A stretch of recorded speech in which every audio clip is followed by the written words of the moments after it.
sangre estalla y caíste en cornisas y el cuerpo tibio no te deja pensar. Si te gustó no niegues con risas, no hay verdad más grande. ಎಲ್ಲರಿಗೂ ನಮಸ್ತೆ. ದುರ್ಗಾ ವಿಶ್ವಲಾಗೆ ನಿಮ್ಮೆಲ್ಲರಿಗೂ ಸ್ವಾಗತ. ಏನು video ಸ್ಟಾರ್ಟಿಂಗಲ್ಲೇ railway station ತೋರಿಸ್ತಾ ಇದ್ದಾರೆ ಅಂತ ಅಂದ್ಕೊಂಡಿದ್ದೀರಾ? ಹೌದು, train ಹತ್ತೋದಕ್ಕೆ ಅಂತ ರೈಲ್ವೆ ಸ್ಟೇಷನ್ ಬಂದ್ವಿ. Bidadi railway station. ಮಕ್ಕಳೆಲ್ಲ ಊರಲ್ಲಿದ್ದರು. ಸ್ಕೂಲ್ ಸ್ಟಾರ್ಟ್ ಆಗುತ್ತೆ, ಇನ್ನೇನು ಸ್ಕೂಲೆಲ್ಲ ಓಪನ್ ಆಗುತ್ತಲ್ಲ, ಅದರಿಂದ ಮಕ್ಕಳನ್ನ ಕರ್ಕೊಬರ್ಬೇಕು. ಹಾಗೆ ಆಂಟಿ ಊರೆಲ್ಲ ಹಬ್ಬ ಇತ್ತು, ಹಾಗೆ ಮದುವೆ ಇತ್ತು. ಎಲ್ಲನೂ ಮುಗಿಸ್ಕೊಂಡು ಬರೋಣ ಅಂತ ರೈಲ್ವೆ ಸ್ಟೇಷನ್ ಹತ್ರ ಬಂದ್ವಿ. ಇಲ್ಲೊಂದು ಶೂಟಿಂಗ್ ನಡೀತಾ ಇತ್ತು, ಕಿರುಚಿತ್ರ ಶಾರ್ಟ್ ಫಿಲಮ್ ಬರುತ್ತಲ್ಲ, ಅದ್ರದ್ದೊಂದು ಶೂಟಿಂಗ್ ನಡೀತಾ ಇತ್ತು. ನೋಡಿ ಓಡಾಡ್ತಿದ್ದಾರಲ್ಲ, ಅಲ್ಲಿ ಸ್ಯಾರಿ ಹಾಕೋ ಬರ್ತಿದ್ದಾರಲ್ಲ ಗ್ರೀನ್ ಕಲರು, ಅವರೇ ಹೀರೋಯಿನ್ನು. ರೈಲ್ವೆ ಸ್ಟೇಷನ್ ಹತ್ರನೇ ಶೂಟಿಂಗ್ ಮಾಡ್ತಾಯಿದ್ರು. ನಾವು ಬರಬೇಕಾದ್ರೇ ಎಲ್ಲ ಕ್ಲೀನ್ ಮಾಡ್ತಾಯಿದ್ರು ಫುಲ್ಲು ರೈಲ್ವೆ ಸ್ಟೇಷನ್ ಎಲ್ಲನೂ. ಟಿಕೆಟ್ ತೊಗೋಬೇಕಾದ್ರೆ ಯಾಕೆ ಹಿಂಗೆ ಕ್ಲೀನ್ ಮಾಡಿಸಿದ್ದಾರೆ ಅಂತ ಕೇಳಿದ್ದಕ್ಕೆ ಅವರೇ ಹೇಳಿದ್ರು ಶೂಟಿಂಗ್ ನಡೆಯುತ್ತೆ ಅಂತ. ಕಿರುಚಿತ್ರದೊಂದು ಶಾರ್ಟ್ ಫಿಲಮ್ದು ಶೂಟಿಂಗ್ ನಡೀತಾ ಇತ್ತು. ನೋಡಿ, ಒಬ್ಬರು ಮೇಕಪ್ ಮಾಡೋರು ಇದ್ದಾರೆ, ಅದ್ರ ಜೊತೆಗೆ ಒಬ್ಬರು ಹೀರೋಯಿನ್ ಇದ್ದಾರೆ, ಗ್ರೀನ್ ಸ್ಯಾರಿ ಹೀರೋಯಿನ್ನು. ಅದ್ರ ಜೊತೆಗೆ ಒಬ್ಬ ಅಜ್ಜಿ ಇದ್ದಾರೆ. ಯಾವುದು ಏನು ಅಂತ ಅಷ್ಟು ಗೊತ್ತಿಲ್ಲ ನನಗೆ. ಇಲ್ಲಿ ಮುಂದೆಗಡೆ ಬರ್ತಿದ್ದಾರಲ್ಲ ಹುಡುಗ, ಅವರು ಕೂಡ ಆ ಶೂಟಿಂಗಿಗೆ ಸಂಬಂಧಪಟ್ಟವರೇ. ಪೂರ್ತಿ ಆ ಮರದ ಕೆಳಗಡೆ ನಿಂತಿದ್ದಾರಲ್ಲ ಅಷ್ಟು ಜನ ಎಲ್ಲನೂ ಡೈರೆಕ್ಟ್ರೆಲ್ಲ ಶೂಟಿಂಗ್ ಮಾಡೋಕ್ಕೆ ಅಂತಲೇ ನಿಂತಿದ್ರು. ತುಂಬಾ ಚೆನ್ನಾಗಿದ್ದರು ಹುಡುಗಿ, ಹೀರೋಯಿನ್ ಅಂತೂ ತುಂಬಾ ಚೆನ್ನಾಗಿದ್ರು. ನೋಡಿ ನೀವು, ಸ್ಯಾರಿ ಹಾಕ್ಕೊಂಡಿದ್ರು, ಸೂಪರಾಗಿದ್ದರು ವೈಟ್ಗೆ. ಸ್ವಲ್ಪ ಹೊತ್ತಲ್ಲಿ ಕೂತ್ಕೊಂಡ್ರು. ಅವ್ರು ಕೂತ್ಕೊಂಡಾದ್ಮೇಲೆ ಟ್ರೈನ್ ಬಂತು, ಬೆಂಗಳೂರು ಟು ಮೈಸೂರು ಟ್ರೈನ್ ಬಂದಾಗ ಅವ್ರು ಏನು ಶೂಟಿಂಗ್ ಮಾಡ್ಕೊಂಡ್ರು ಅಂತ ಗೊತ್ತಿಲ್ಲ ನನಗೆ. ಟ್ರೈನ್ ಒಂದು 5 ನಿಮಿಷ 10 ನಿಮಿಷ ನಿಲ್ಲಿಸಿತ್ತು. ಆ ಟ್ರೈನ್ ನಿಲ್ಲಿಸಿದಾಗ ಶೂಟಿಂಗ್ ಮಾಡಿಕೊಂಡ್ರು. ನಾವು ಈ ಸೈಡ್ ಕೂತಿದ್ವಲ್ಲ, ಅಷ್ಟಾಗಿ ನಮಗೆ ಕಾಣಲಿಲ್ಲ. ಅಷ್ಟೇ, ಒಂದೇ ಒಂದು ಶೂಟ್ ಅನಿಸುತ್ತೆ ಅಷ್ಟೇ. ಅಷ್ಟು ಶೂಟ್ ಮಾಡ್ಕೊಂಡು ಅವ್ರು ಹೋದರು. ನೆಕ್ಸ್ಟು ಸ್ವಲ್ಪ ಟ್ರೈನ್ ಲೇಟಾಗಿ ಬಂತು. 11:15ಗೆ ಬರಬೇಕಾಗಿತ್ತು ಟ್ರೈನು, 12:15ಗೆ ಬಂತು. ಅವತ್ತು ನಾವು 1 ಅವರು ರೈಲ್ವೆ ಸ್ಟೇಷನಲ್ಲೇ ಟ್ರೈನ್ಗೋಸ್ಕರ ವೇಟ್ ಮಾಡಿದ್ವಿ. ಚಾಮರಾಜನಗರ ಟು ತುಮಕೂರು ರೈಲ್ ಬರಬೇಕಾಯಿತು. ಆ ಟ್ರೈನ್ ತುಂಬ ನಿಧಾನವಾಗಿ ಬಂದ್ರಿಂದ ಟ್ರೈನಿಗೆ ಕಾಯ್ಕೊಂಡು ರೈಲ್ವೆ ಸ್ಟೇಷನ್ ಹತ್ರನೇ ಕೂತ್ಕೊಂಡಿದ್ವಿ. ನಮ್ಮ ಜೊತೆಲಿ ಇಲ್ಲಿ ಒಬ್ಬ ತಾತ ಅವರು ಮಾತಾಡ್ಕೊಂಡು ಕೂತಿದ್ರು. ಇವಾಗೆಲ್ಲ ಗೊತ್ತಿರೋ ಹಾಗೆ ಹುಡುಗನಿಗೆ ಹುಡುಗಿ ಸಿಗೋದೇ ಕಷ್ಟ, ಹೆಣ್ಗಳು ಸಿಗೋದೇ ಕಷ್ಟ. ಎಲ್ಲೋದ್ರು ಎಲ್ಲಿ ಬಂದರು ಹೆಣ್ಣು ಕೊಡಿಸಿ ಅಂತ ಸುಮ್ಮನೆ ಗೊತ್ತಿಲ್ಲದಿರೋರೆಲ್ಲ ಪರಿಚಯ ಮಾಡಿಕೊಂಡು ಆ ಊರು ಈ ಊರು ಅಂತ ಕೇಳ್ತಾನೆ ಇರ್ತಾರೆ. ಇಲ್ಲಿ ಕೂತಿರೋ ತಾತ ಕೂಡ ನಮ್ಮ ಜೊತೆನೇ ಟ್ರೈನಿಗೆ ಬರ್ತಿದ್ರು. ಅವ್ರ ಮಗನಿಗೆ ಹೆಣ್ಣು ಹುಡುಕ್ತಾ ಇದ್ದಾರೆ ಅಂತ ಎಲ್ಲ ಮಾತಾಡ್ತಿದ್ರು. ಟ್ರೈನ್ ಬಂತು, 1 ಅವರ್ ಲೇಟಾಗಿ ಬಂತು ಟ್ರೈನು. ನಾವು ಸ್ವಲ್ಪ ಲಗೇಜ್ ಎಲ್ಲ ತೊಗೊಂಡೋಗಿದ್ವಲ್ಲ, ಅದರಿಂದ ತಾತನೂ ಸ್ವಲ್ಪ ಲಗೇಜ್ ಎಲ್ಲ ಎತ್ಕೊಡೋದಕ್ಕೆ ಹೆಲ್ಪ್ ಮಾಡಿದ್ರು. ಸೀಟ್ ಸ್ವಲ್ಪ ಖಾಲಿ ಇತ್ತು. ನಾವೊಂದು ಕಡೆ, ನಮ್ಮ ಮನೆಯವ್ರು ಒಂದು ಕಡೆ ಕೂತಿದ್ವಿ.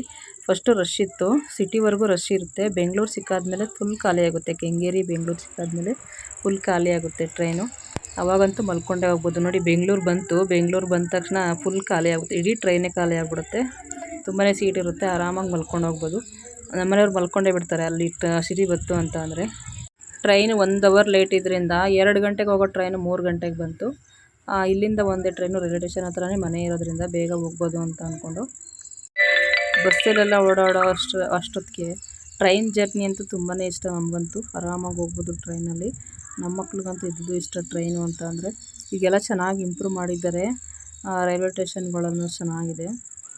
ಮನೆಗೆ ಹೋಗಿ ರೀಚ್ ಆದ್ವಿ. ಸ್ವಲ್ಪ ಫಂಕ್ಷನ್ ಇತ್ತಲ್ವ, ಮದುವೆ ಇತ್ತು. ನೈಟ್ ರಿಸೆಪ್ಷನ್ ಇತ್ತು, ಶನಿವಾರ ಸಂಜೆ ರಿಸೆಪ್ಷನ್ ಇತ್ತು. ರಿಸೆಪ್ಷನ್ಗೆ ರೆಡಿ ಆಗೋಣ ಅಂತ ನಾನು ರೆಡಿ ಆಗಿಬಿಟ್ಟು, ಮೋನಿಶ್ ಅವರಿಗೆ, ನಮ್ಮ ಯಜಮಾನ್ರು ಅಕ್ಕನ ಮೊಮ್ಮಗಳು, ಅವಳಿಗೂ ಸ್ವಲ್ಪ ತಲೆಯನ್ನೆಲ್ಲ ಬಾಚಿಕೊಡ್ತಾಯಿದ್ದೆ.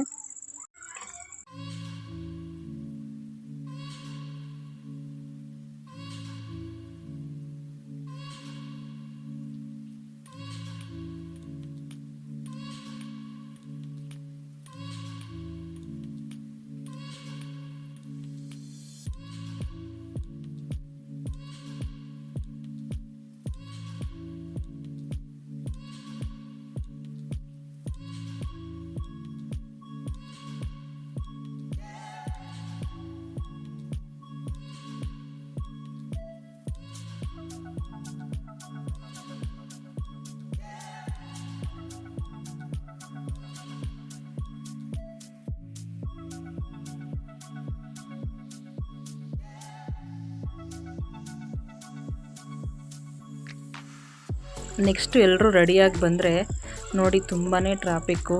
ಚೌಟ್ರಿ ಕಾಣಿಸ್ತಿದೆಯಲ್ಲ ನಿಮಗೆ, ಅದೇ ಚೌಟ್ರಿ. ಆದರೆ ಇಲ್ಲೇ ಅಂದರೆ ವಾಹನಗಳನ್ನು ನಿಂತ್ಕೊಳ್ಳೋದಕ್ಕೆ ಅಷ್ಟು ಜಾಗ ಸ್ಥಳಾವಕಾಶ ಮಾಡಿಕೊಟ್ಟಿರಲಿಲ್ಲ. ಆದ್ದರಿಂದ ತುಂಬಾ ಸ್ವಲ್ಪ ಟ್ರಾಫಿಕ್ ಆಗಿತ್ತು. ತುಂಬಾ ಮಳೆ ಕೂಡ ಬರ್ತಿರೋದ್ರಿಂದ ಜನಗಳಿಗಂತೂ ಓಡಾಡೋದಕ್ಕೆ ತುಂಬಾ ಕಷ್ಟ ಆಗ್ತಾಯಿತ್ತು.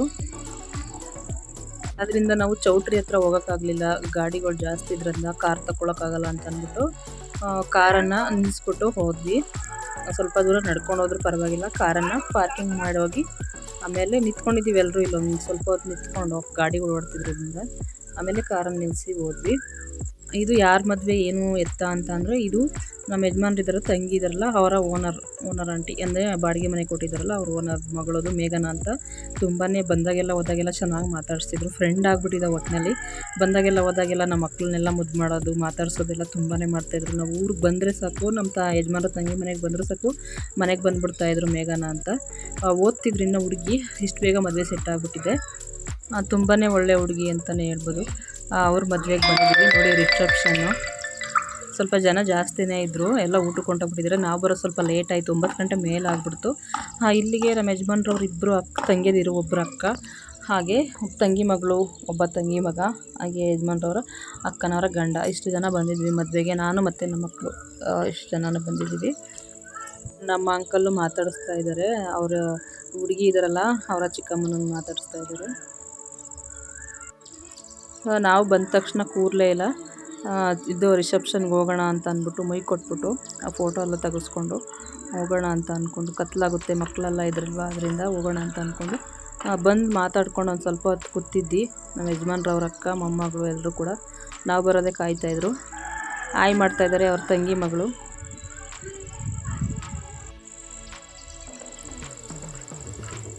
ನನ್ನ ಮಕ್ಕಳು ತುಂಬ ದಿನ ಆಗಿತ್ತು ನೋಡಿ, ಒಂದು 15 ದಿವಸನೇ ಆಗಿತ್ತು ನನ್ನ ಮಕ್ಕಳು ಊರಲ್ಲಿ ಇದ್ರಲ್ವ ನೋಡಿ.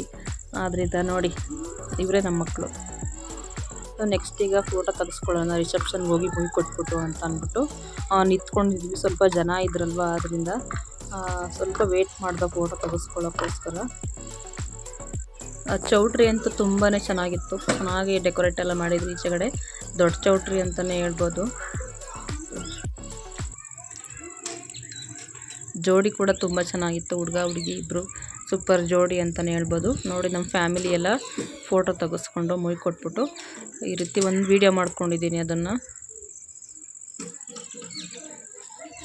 ಈ ಫೋಟೋ ಎಲ್ಲ ತೆಗೆಸ್ಕೊಂಡು ನೆಕ್ಸ್ಟ್ ಬಂದ್ವಿ. ಫೋಟೋ ಎಲ್ಲ ತೆಗೆಸ್ಕೊಂಡಾದ್ಮೇಲೆ ಮುಯ್ಯೆಲ್ಲ ಕೊಟ್ಬಿಟ್ಟು ಬೆಳಿಗ್ಗೆ ಬರೋದು ಬೇಡ, ರಿಸೆಪ್ಷನ್ ಅಷ್ಟೇ ಮುಗಿಸ್ಕೊಂಡು ಹೋಗೋಣ ಅಂತ ಅಂದ್ಕೊಂಡು ಬಂದ್ವಿ. ಬೆಳಿಗ್ಗೆ ಸಂಜೆ 2 ಟೈಮು ಮದುವೆಗೆ ಹೋಗೋದು ಅಂದರೆ ತುಂಬಾ ರಿಸ್ಕು. ಆದ್ದರಿಂದ ನೆಕ್ಸ್ಟ್ ಊಟಕ್ಕೆ ಹೋಗೋಣ ಅಂತ ಅಂದ್ಬಿಟ್ಟು ಹೋದ್ವಿ. ಇಲ್ಲೆಲ್ಲ ನೋಡಿ ಫೋಟೋಗಳು ತಕ್ಕೋತಿದ್ರು. ಸ್ವಲ್ಪ ನಮ್ಮ ಮಕ್ಕಳನ್ನು ನಿಲ್ಲಿಸಿ ಇಲ್ಲೆಲ್ಲ ಫೋಟೋ ತೆಗೆಸ್ತು.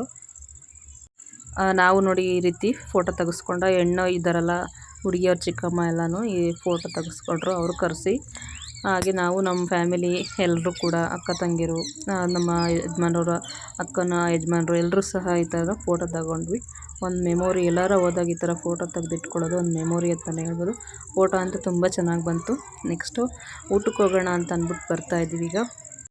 ನೆಕ್ಸ್ಟ್ ಇವಾಗ ಊಟಕ್ಕೆ ಹೋಗೋಣ ಅಂತ ಹೋಗ್ತಿದ್ವಿ. ಇವರೇ ಹೆಣ್ಣವರ ಅಮ್ಮ, ಅಂಗನವಾಡಿ ಟೀಚರ್. ಈ ಅಮ್ಮ ತುಂಬ ಒಳ್ಳೆ ಜನ ಅಂತ ಹೇಳ್ಬೋದು. ನೋಡಿ ಯಾವುದೇ ಸಂಬಂಧ ಇಲ್ಲ, ಏನಿಲ್ಲ, ನಾವ್ಯಾರೋ ಅವ್ರು ಯಾರೋ, ಒಂದು ಪ್ರೀತಿ ವಿಶ್ವಾಸಕ್ಕೋಸ್ಕರ ಬಂದಿದ್ದೀವಿ, ಮದುವೆಗೋಸ್ಕರ. ತುಂಬ ಚೆನ್ನಾಗಿ ಮಾತಾಡಿಸ್ತಾರೆ ಈ ಆಂಟಿ ಅಂತೂ. ನಮ್ಮನ್ನೆಲ್ಲರನ್ನೂ ಮಾತಾಡಿಸ್ತೀರಿ ಊಟ ಮಾಡಿ ಅಂತ, ಊಟ ಮಾಡೋಗಿ ಅಂತ ಕಳಿಸಿದ್ರು. ನೆಕ್ಸ್ಟ್ ಕೆಳಗಡೆ ಬಂದ ಊಟ ಮಾಡೋದಕ್ಕೆ ನೋಡಿದ್ರೆ ತುಂಬಾ ಜನ. ಸ್ವಲ್ಪ ಹೊತ್ತು ವೇಟ್ ಮಾಡ್ದು. ಅಷ್ಟು ಮಳೆಯಲ್ಲೂ ಕೂಡ ಎಷ್ಟೊಂದು ಜನ ಸೇರಿದ್ದಾರೆ ಅಂತ ಅನ್ನೋದೇ ಒಂದು ದೊಡ್ಡ ವಿಷಯ. ನೋಡಿ ಎಷ್ಟೊಂದು ಜನ ಇದ್ದಾರೆ ಅಂತ. ಸ್ವಲ್ಪ ಹೊತ್ತು ನಾವು ಕೂಡ ಊಟಕ್ಕೋಸ್ಕರ ವೇಟ್ ಮಾಡಬೇಕಾಗಿತ್ತು. ಬರೋದು ಬಂದುಬಿಟ್ಟಿದ್ದೀವಿ ಊಟ ಮಾಡ್ಕೊಂಡು ಹೋಗೋಣ ಅಂತ. ನೆಕ್ಸ್ಟು ಒಂದು ಪಂಕ್ತಿ ಖಾಲಿ ಆದಮೇಲೆ ನೆಕ್ಸ್ಟ್ ನಾವು ಕೂತ್ಕೊಂಡಿದ್ದೀವಿ ನಮ್ಮ ಫ್ಯಾಮಿಲಿ. ಮುಂದೆಗಡೆ ಸ್ವಲ್ಪ ಜನ ನಮ್ಮ ಫ್ಯಾಮಿಲಿ ಕೂತಿದ್ದಾರೆ, ಮತ್ತು ಈ ಸೈಡ್ ಸ್ವಲ್ಪ ಜನ ಕೂತಿದ್ದೀವಿ. ಮತ್ತು ಇಲ್ಲಿ ಊಟಕ್ಕೆ ಅಂತ ಏನೇನು ಐಟಮ್ ಮಾಡಿಸಿದ್ರು ಅಂತಂದರೆ ಹೆಸರುಬೇಳೆ ಹಾಕಿದ್ರು, ಉಪ್ಪಿನಕಾಯಿ, ಹಾಗೆ ಫಸ್ಟೇ ಶೇಂಗಾದಲ್ಲಿ ಮಾಡ್ತಾರಲ್ಲ ಅದೊಂದು, ಮತ್ತು ಬಜ್ಜಿ, ಹಾಗೆ ಸಬ್ಬಕ್ಕಿದ ಪಾಯಸ ಮಾಡಿದರು. ಎಲ್ಲ ಊಟ ಎಲ್ಲ ತುಂಬಾ ಚೆನ್ನಾಗಿ ಮಾಡಿದರು.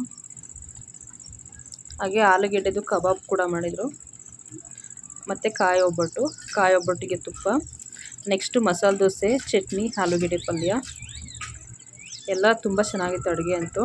ನೆಕ್ಸ್ಟ್ ಮೆಂತ್ಯ ಬಾತು ಮತ್ತು ಚಟ್ನಿ, ಲಾಸ್ಟು ಅನ್ನ ಸಾಂಬಾರು. ಇಷ್ಟೆಲ್ಲ ಊಟ ಮಾಡ್ಕೊಂಡು ಬಂದ್ವಿ. ಇಲ್ಲಿ ಪಾನಿಪುರಿ ಎಲ್ಲ ಮಾಡ್ತಿದ್ರು. ಪಾನಿಪುರಿ ನನ್ನ ಮಗನಿಗೆ ತುಂಬ ಇಷ್ಟ. ಪಾನಿಪುರಿ ಕೊಡಿಸ್ಕೊಂಡು ನಮ್ಮ ಮನೆಯವರು ನಮ್ಮ ಮಕ್ಕಳೆಲ್ಲ ಪಾನಿಪುರಿ ತಿಂದ್ವಿ. Panipuri, ice cream, fruit salad ಎಲ್ಲ ಕೂಡ ಮಾಡಿದರು. ಬೀಡ ಎಲ್ಲ ಇತ್ತು. ಯಾವುದು ಬೇಕೋ ಅದನ್ನು ತಿನ್ಬೋದಿತ್ತು. ನಾನು ಸ್ವಲ್ಪ ಐಸ್ ಕ್ರೀಮನ್ನು ತೊಗೊಂಡೆ.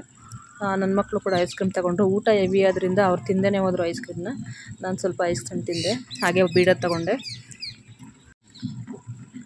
ಈಗ ಐಸ್ ಕ್ರೀಮ್ ತೊಗೊಂಡು ಸ್ಪೂನ್ ತೊಗೊಂಡು ಹೋಗ್ತಾಯಿದ್ದೀನಿ. ಬೀಡ ಆಮೇಲೆ ತೊಗೊಳ್ಳೋಣ ಅಂತ ಅಂದ್ಕೊಂಡು ಬಂದೆ.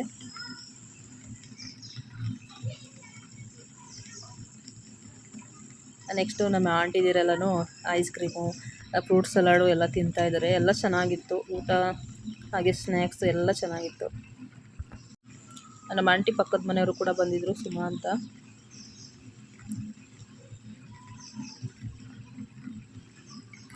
ಎಲ್ಲ ತಿನ್ಕೊಂಡು ಊಟ ಎಲ್ಲ ತಿನ್ಕೊಂಡು ನೆಕ್ಸ್ಟ್ ಬಂದು ಮೇಲ್ಗಡೆ ಅರ್ಶಿನ ಕುಂಕುಮ ತಗೊಂಡು ಒಂದು ಸ್ವಲ್ಪ ಹೊತ್ತು ಕೂತಿದ್ವಿ. ಸ್ವಲ್ಪ ಹೊತ್ತು ಕೂತು ಮಾತಾಡ್ಕೊಂಡು ಕೂತಿದ್ವಿ ಎಲ್ಲರೂ, ಆಂಟಿ ನಾವು ಎಲ್ಲರೂ. ತಾಂಬೂಲ ಎಲ್ಲ ಇಸ್ಕೊಂಡು ಕೈಲಿ ಇಟ್ಕೊಂಡಿದ್ವಿ.